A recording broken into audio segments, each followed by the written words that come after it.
Welcome back to the Big Points F1 podcast. Tom here in the virtual studio with Dan, and we are here to look back on the Barcelona Grand Prix. Dan, you are the perfect man for this. Hamilton back to winning ways for the first time in Ferrari red. You must have been loving it on Sunday. Loving it as soon as he crossed the line. Up until I saw that checker flag and Hamilton coming around the final corner, I had my heart in my mouth. I was so nervous. I mean, especially when we saw Antonelli putting up on the 61st lap, which we'll come to in a little bit. I wasn't confident that it was going to finish. Like, you have to believe, right, though? And him coming across his 106th victory, extending his record run, and also now breaking the tie which he had with Schumacher for the most wins at Barcelona. So he's now up to 7 wins there. It's exciting. As a Hamilton fan, it's hard not to get carried away, believing he could be on for the 8th World Drivers' Championship. We're early in the season. He's still a long way behind Antonelli, but it's exciting. And I think it's great to see both Ferrari and Hamilton back to winning ways, which I think is where both sets of fans really believe we should be. And yeah, time will tell whether this is something which is going to continue, or is it simply because Mercedes just didn't have the weekend that they were hoping to have. Championship looks very much more alive after Barcelona than it did before. The Antonelli winning run has been snapped. Hamilton, of course, gaining a big haul of points on the championship leader as well, given Antonelli's retirement. But Mercedes were right to be a bit wary, because Ferrari had real race pace on Sunday. McLaren had some pretty decent pace as well in parts in that Grand Prix. So it looks a lot more open. And yeah, a lot of reasons to be excited for the remainder of the season, I think. Yeah, for sure. I think we need to manage expectations. I mean, looking at Antonelli, he's still, despite the DNF, he still has more points than both McLarens combined. He has more points than the Red Bulls and the V-Carbs, 4 cars. So he's clearly still doing well. It does raise questions, though, with George Russell's DNF in Canada and Antonelli's DNF now in Barcelona. Is this a car which we're going to see continued reliability issues with? Because you probably can't win a Constructors' Championship or Drivers' Championship with consistent reliability issues. I mean, that's one thing which has been consistent, right, for Mercedes, is their reliability issues. So I think time will tell, as it always does, but it's not going to be an easy cruise to the finishing line for Antonelli and Mercedes, as I think maybe we thought a couple of races ago. Yeah, if you look back over a couple of seasons, McLaren took their first Constructors' title kind of out of the blue in 2024. And if I'm right, I think they did that without a single mechanical DNF all season, which is just ridiculous. The modern era, so much reliability, improvement in the reliability of these cars. 2025, they weren't quite as bulletproof, but pretty much solid reliability helped them to the title again in a really dominant McLaren year. And yeah, this year already Mercedes, a big DNF, a costly DNF for Russell, now a costly DNF for Antonelli. Russell had problems in qualifying as well, if I remember rightly. So it's been the biggest thorn in Mercedes' side now, and that's kind of confirmed after another one with Antonelli this time. They've had the ratio compression change as well. They didn't look quite as dominant in the Barcelona Grand Prix, and that led to, I think, an interesting tactical battle in that if you're the leading car, if you're the team in the lead, normally you're the one who can decide and boss the strategy for the race pretty much. But this time, Ferrari went for the 3-stopper early doors with Hamilton, and evidently Mercedes were worried enough about Ferrari's pace that they thought, okay, we've got to slightly compromise here and respond to that. And it worked out as a masterstroke for Ferrari that they managed to kind of not bait Mercedes into it, but they forced them off their sort of perch of top spot, made them reactive. And who had that on their bingo card? A Ferrari strategy-led victory in a Grand Prix. Yeah, I mean, even as a Ferrari and Hamilton fan, I was very nervous when I saw Ferrari going for the 3-stop strategy.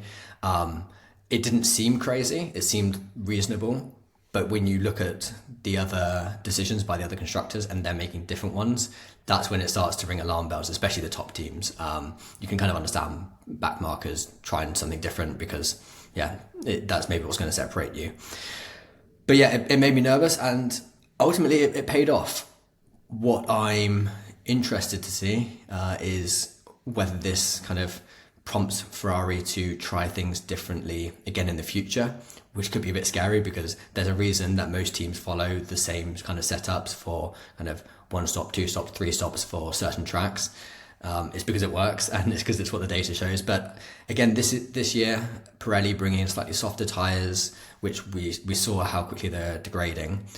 It actually, maybe it was that Ferrari did their homework, or clearly it was. Ferrari did their homework, saw that a 3-stop strategy was going to be the better tactic. And well, proof is in the pudding. Hamilton was the first one across the line. Yeah, I was a little bit worried. I'm not worried. I wondered when I saw Mercedes responding to that stop. I wondered whether it would cost them. At that point, I didn't think it would, of course. I thought we were heading for a pretty sedate race in terms of some of the drama that we've had this season. That's what I thought we were in for. But it did just sort of raise an eyebrow a little bit for me when Mercedes reacted so quickly to that stop. I thought, okay, you're not going to sort of stick with your own plan. Fair enough. You'll cover him off. Hamilton obviously got the fortune of the virtual safety car at just the right time as well, but ultimately I don't think it would have made any difference. It was another little stroke of sort of bad luck for Russell in a season very much full of bad luck for Russell. But ultimately I think he knew as well that it wouldn't have made a difference. And the retirement for Antonelli in the end is what made it an extra good day for Hamilton. And it probably spared Russell's blushes as well, because he was struggling for pace on the tyre set towards the end of the race. He looked good for the first half and completely struggled in the second half of the race. And Antonelli might well have, probably would have snatched second and continued to extend his lead. Yeah, I mean, I heard rumblings of whether Antonelli had pushed his car too hard and that kind of pushed it over the edge, redlined it. We haven't heard anything from Mercedes which confirms that, or I'm pretty certain they don't believe that. And I think George Russell can probably come away from this weekend pretty pleased with the result. He managed to get his car to the line, which is the first important step. And then, yeah, getting a second place, which I think he probably would have held off those behind him, probably to keep third. But Antonelli was flying. I don't think George was going to pull back second place from Antonelli. And yeah, from a weekend where, as you say, during FP1, during free practice and qualification, he didn't really have what he kind of, the reliability he wanted. I think he should be pretty pleased, even if before the weekend he might have been disappointed to lose to a Ferrari on the day. They were the better car and the better strategy. I think rather lose to Hamilton than lose to Antonelli for him in that particular situation. And he can still look back and say, look, I got Saturday right. I got everything right on Sunday, but he'll have to really do some digging again with Mercedes as to where that pace went halfway through the Grand Prix for Russell on the harder tyres. Going back to Ferrari, obviously, it feels like a pivotal win for Hamilton. Magic to see this guy who's won in the McLaren, won in the Mercedes, now he's won in a Ferrari. I think even Lewis himself, and certainly fans, would have felt at some points last season, is he over the hill now? Is this Hamilton sort of on the slow decline? Is there going to be a Hamilton win in the Ferrari? But now it's come, now it's here. It feels so natural. It feels so right. Hamilton back on in the championship. And another reason to be hopeful is that we mentioned Red Bull got the most powerful power unit sort of badge from the FIA. Therefore, they cannot bring any upgrades. Well, that's not the case for Ferrari. And they can, in fact, bring 2 upgrades over this season and next. And rumour has it they will be bringing one pretty soon as well. So is it about to potentially get even better for Hamilton? I mean, I certainly hope so. We'll have to see, because upgrades aren't always this kind of this magic pill that teams think they're going to be. Sometimes it's really all you can do to just kind of keep afloat, right? Everyone is always progressing, or not everyone. Red Bull won't be progressing with their engine. But hopefully it continues to keep them at the pointy end. But that being said, to keep up kind of our feet planted on the ground, this is the first victory since it was 2024 Mexico with Carlos Sainz. So we have to go back to when we had Sainz and Leclerc as Ferrari drivers to see the last victory for Ferrari. This is also Hamilton's first win in almost 2 years. This we'll have to see how it goes over the next couple of races to see, is this a blip, or is this actually Ferrari re-establishing themselves as a front-running team, or are we just going to see a Mercedes 1-2 at the next race? I know which one I hope for. The next few races, you look at the sort of Austrias, they're a bit more power unit dependent. And Barcelona kind of played perfectly into Ferrari's hands. They've got the better car in those kind of corners, but in sort of raw power, they don't have the best car yet. The next few tracks are said to sort of be the right fit for the Mercedes engine, perhaps, instead of the Ferrari engine. So will we see that pendulum swing back in Mercedes' favour, I wonder? It certainly makes it exciting to watch out for it. But you mentioned there that, of course, it was a milestone for Hamilton. It was a milestone for Ferrari as well, in a way, because they haven't had a win for over a season now. But somebody who hasn't got the monkey off his back is Charles Leclerc. And he's been pretty scrappy the last few weekends as well. A crash in Monaco, a little bit unlucky there with the asphalt situation, but it was the same for everybody, and only he and Stroll crashed into the wall at Anthony Notes. And off on Saturday in Barcelona as well, that really torpedoed his chances of getting up into the top 4 in qualifying. And then, of course, unlucky with reliability on Sunday. But for Leclerc, it's just all going wrong at the moment, isn't it? And the fact that Hamilton's win was the last one in a Ferrari since Sainz has really got some people wondering what's going on there in the number 16 side of the garage. Yeah, and I think it's almost a similar situation that we have in Mercedes, right? You have the person who I think a lot of people assumed would be the lead driver. Leclerc is kind of Ferrari's golden boy. He's just signed a new contract, and then signed that just before we went to Monaco, and then he put his car into the wall, or the car went into the wall, whichever way you want to look at it. His brakes weren't working, right? And same with George Russell. We spoke about it last time. You've got to make your luck sometimes, and yes, you can have bad luck. You can have 3 out of your 4 brakes not working. You end up in the wall, but you also have to make sure you're in these positions where you maybe aren't having to push your car as hard as like you might need to be if you're not where you want to be on the track, in the positions, in the rankings. And I really hope we can see Charles kind of turn this around. He's done it before. He has won for Ferrari. He's kind of had consistent podium streaks in the past. So I'm hoping he can kind of turn it around. He can see what Hamilton's doing as well. And I mean, he's already rumoured to have changed his brakes to the set that Hamilton had as well. So hopefully we can start to see Hamilton kind of give that either literal advice or kind of just the advice that we can see him on the track performing, and Leclerc can say, well, actually, look, if Hamilton is delivering victories with this Ferrari, so can I, because he genuinely is a fantastic driver. Yeah, it's a bit of a kick up the backside for him, though, to see Hamilton take that win. Obviously, he'll celebrate with the team in a way, Leclerc, but he'll know that it only increases the pressure on his shoulders. With Leclerc out, with the retirements that happened, especially Antonelli, we ended up with Hamilton taking the win, Russell second, Norris in third, the first all-British podium since the 1960s, which may or may not be a surprise to some, but I feel like if you listen to Formula One fans online, the FIA's biased to Brits, the stewards only make the decisions in favour of the Brits, all the teams are based in Britain, the commentators biased towards the Brits. How has it been that long since we had an all-British podium, given the quality of British drivers over the years?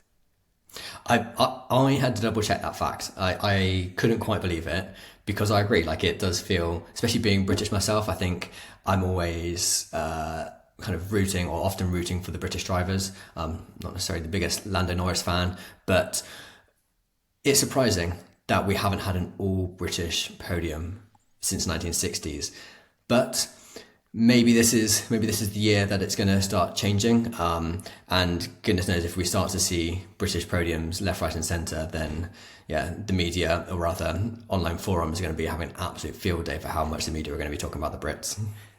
We had an all-Italian lockout on the podium in the early days of F1. I think that happened quite a lot of times in the early days of F1. But in terms of more modern F1, there's only one other different country lockout that happened, and it was back in the 1980s. Would you care to guess as to which nation had a lockout? Going to go German? No, there's never been a German lockout, surprisingly. Never been a German lockout. No, I guess you haven't had apparently enough consistent top performing. There's been a lot of good German drivers, or enough good German drivers, but maybe not all at the same time. Yeah, Schumacher, Vettel, Rosberg, it never quite crossed over with them. Hulkenberg, let's not forget Hulkenberg. But he wasn't on the podium that many times, to be fair. He's got one podium now, though. He has got his one. Don't let anybody forget that. Heidfeld as well, often on the podium, but never quite at the same time as everybody else. No. It was France in 1983. So a French lockout. And that was just one off? It was just a one-off, apparently, yeah. I haven't done all of the statistical digging to find this out, but according to my quick cursory Google, it was France. Yeah. Well, do you know any other fun facts about this week's winners or podium? I've got one more. There's a kind of convoluted one that's like more poetic about Hamilton, is there not? In that Ferrari's 106th victory was Schumacher's first, and Hamilton's 106th victory is his first for Ferrari, which is, I like that. It kind of bookends beautifully, but is a bit confusing and doesn't necessarily mean too much when you look into it in detail. But it sounds nice. It does. You sometimes wonder, like, the data people manage to trawl through to get some of these. Opta just handing it out to the commentators in the ear. The other thing, so this is the oldest Formula One victory since 56 years. So I won't necessarily make you guess who that was, but that was Jack Brabham back in 1970. Only 43 years old though. So Hamilton, if he holds on for 2 more years, he'll and gets another victory, he could still be there. Yeah, definitely. Nice. The oldest podium. So Ajahn was right when he said it could have been a young podium if it wasn't for you the other week. Although Ajahn was booted off that podium anyway, so it didn't statistically matter. Let's look a bit further down the order. In terms of the Big Points F1 Predictors game, did you have any direct hits this week? We're trying to guess the top 10. You want to get them exactly right, especially the higher numbers. If you get 7th, 8th, 9th, 10th, you're getting 7, 8, 9 or 10 more points. So we really want to be getting some of those like midfielders just running in the points. Did you get anybody? I did not. I was very much a backmarker in this week's results. It was going reasonably well, but then the DNFs at the end, the shake-ups, just ruined it for me.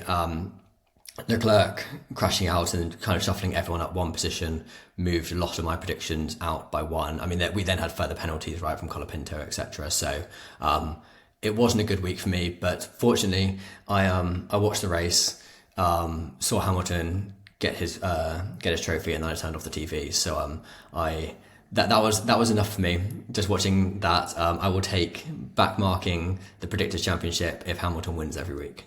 That's what it's like, isn't it? You know, you want to do well on the one hand. You really want your 10 to do well. But if they don't, you just want your favourites to fall into place. I had Liam Lawson in 9th. But I felt like when I saw that it was Lawson 9th, Lindblad 10th, I felt like that's kind of a gettable 9-10. If you think...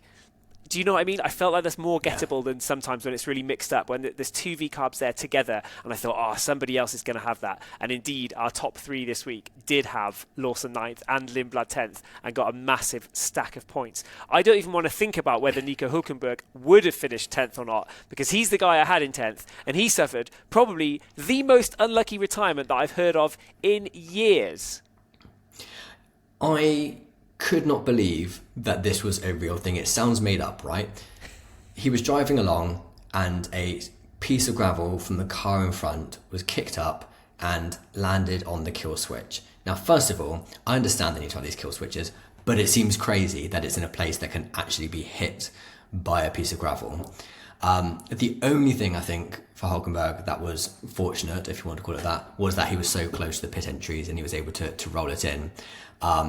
And I don't know if you've watched the replays of it, but it's almost comical because he knows what's happened. He's there cruising through the slow lane of the pits. His pit crew, though, I don't think do, because he arrives in despite the engine and the whole car being dead, and they put him up on the jacks, they change his tyres, and they sit there waiting for him to do something whilst he's like hands in the air like, my car is not working, my car is dead. I mean, I'm assuming that they're super noisy, these pits. Well, they are super noisy, these pits. You can't necessarily tell that the car is not turned on, but I mean, what bad luck. He was running pretty well, I thought, and in a deserved position. That, I mean, you just couldn't make it up. I mean, has that ever happened before? I don't think it has. I've just thought about it as well. It was Lawson's gravel that hit Hülkenburg, which meant that if Lawson was 9th, Hülkenburg was on for 10th, and I've lost a whole stack of points because of it. No. Nico Hülkenberg, he's so unlucky. Oh, if he's not unlucky in P11, he's unlucky in 10th. But the whole kill switch thing is mad. And I actually feel a bit stupid because I feel like we're big F1 fans, we're F1 nerds. I feel like I know the close-ups. I know what F1 cars look like in quite a great amount of detail, actually. But I never knew that the kill switch, it's like a little peg or a pin, isn't it?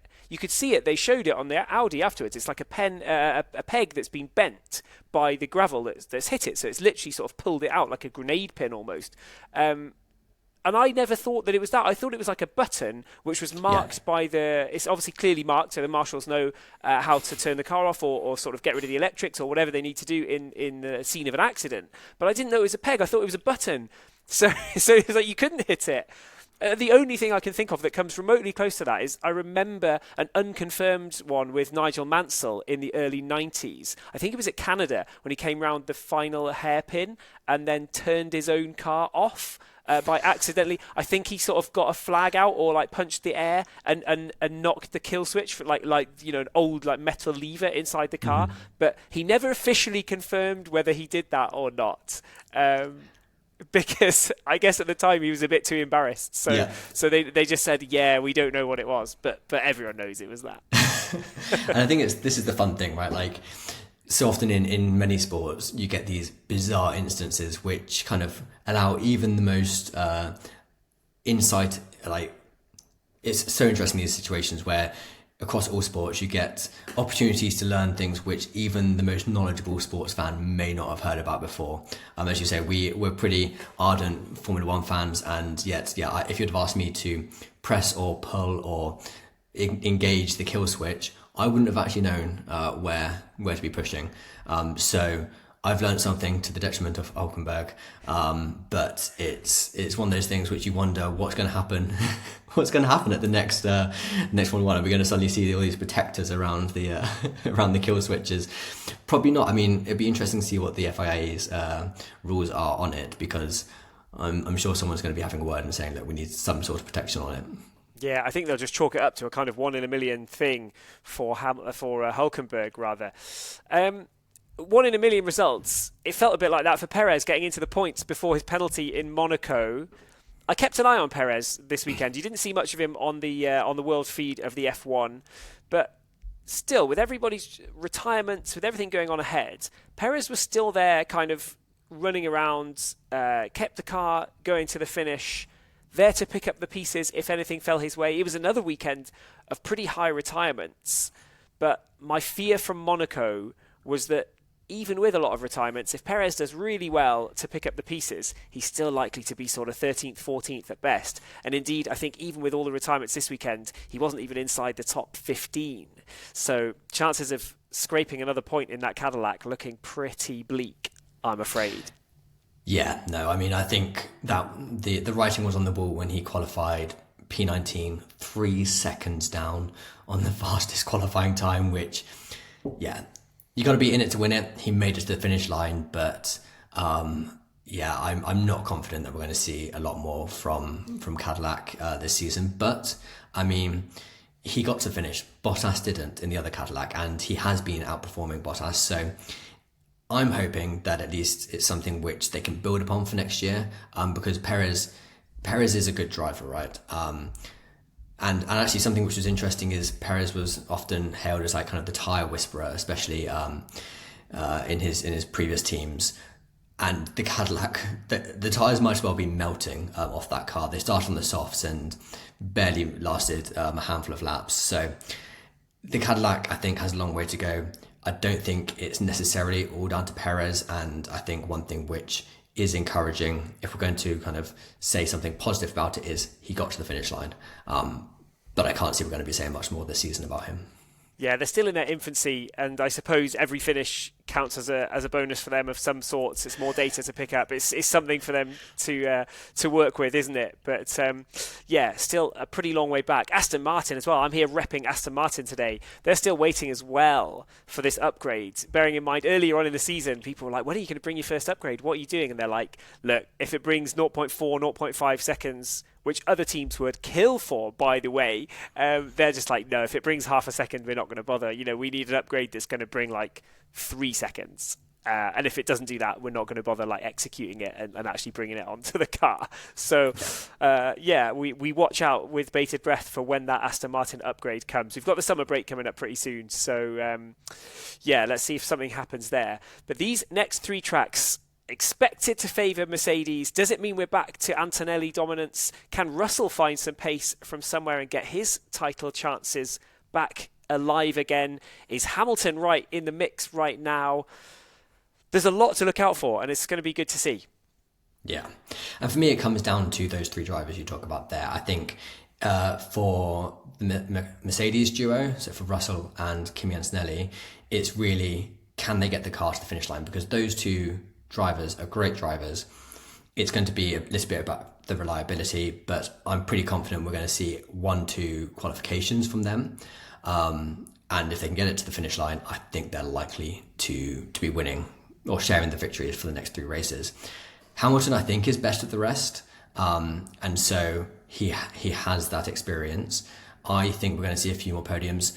And I think similar to kind of some of the back markers who are looking to just hang around 10th, 11th spot, hoping to grab a point, I think Hamilton's going to be the same. He's going to be looking kind of around 3rd, 4th, hoping to get a foot on the podium. And if the opportunity arises, he knows how to win a race. So I'm getting a little bit ahead of myself, but I think we could still be seeing a couple more Hamilton victories this year. Yeah, he's been super consistent at the moment. He's obviously finding himself in a good groove. Who knows what having that first win in Ferrari colours is going to do for him in terms of just this lightness, this pressure release. I'm looking forward to seeing how that pans out for sure. We can never count out Max Verstappen of anything. He's still wringing the absolute neck of that Red Bull car this season. And the McLarens are starting to look strong again. I suppose my closing question here is from the perspective of Oscar Piastri. To be so close to the title last season and then to have an uncompetitive car the following season. It reminds me a bit of Massa maybe in the late 2000s when he was just picked for the title. And then, of course, after that, there was the big regulation change. Car was nowhere near competitive for a championship after that for a good few years. And it was too late for Massa. Is Piastri going to be feeling the heat a bit this year? It must be frustrating to be competing for wins and championships and then just to sort of know that even if you put a good weekend together, maybe a podium is the best that you can achieve. Yeah, I mean, I feel sorry for Piastri, getting so close but yet so far last year. Is he going to feel the pressure? I think is a hard question because I'm not sure I've ever seen Piastri look like he's been under any sort of pressure. That man, a cool customer, cool, for sure. Yeah, super chilled. But I'm sure behind closed doors and in the McLaren kind of technical briefings, there's going to be some pressure being put on. But he was leading the World Drivers' Championship last year, as went into summer break. So I'm sure we know he has the ability to deliver. Maybe we're not going to see it this year, but who knows? With upgrades coming along, maybe we can see him on the top step as well. But currently, I don't see it happening. I think there's too many other good drivers in better cars that I don't think we're going to see a Piastri podium this year, unless we get a lot more DNS. Don't think we're going to see it? Not a Piastri podium? No, we will. I don't believe it. I'm not going to be predicting him because, and here's some more reasoning from me. So I think, yes, we saw Norris get a foot on the podium this year in the last race, but that was by way of Antonelli retiring, right? They didn't qualify well, and you do need to be up at the front to stand a decent chance of podiuming. And I just think there's too many other good drivers in good cars that I don't think Piastri's going to get looking. I take your point, but I see Piastri on the podium soon for sure. I think this McLaren is about to launch a little bit of a comeback and make it a kind of 3-horse race involving Mercedes, Ferrari and McLaren in some of the races in the mid part of this season. Whatever it does pan out to, though, I'm really looking forward to seeing how it all happens. This has been our look back on the Barcelona Grand Prix. Dan in seventh heaven with Hamilton's victory in the Ferrari. I'm enjoying it just for the pure excitement. And no offence to Antonelli, but I'm enjoying the fact that he had a mechanical DNF this time, and it's closed up some of that gap a little bit towards the top. It's given other drivers hope that something could still be possible this season. Cannot wait to see what pans out, but we'll leave it there for today on Big Points F1. Thanks for joining us. See ya.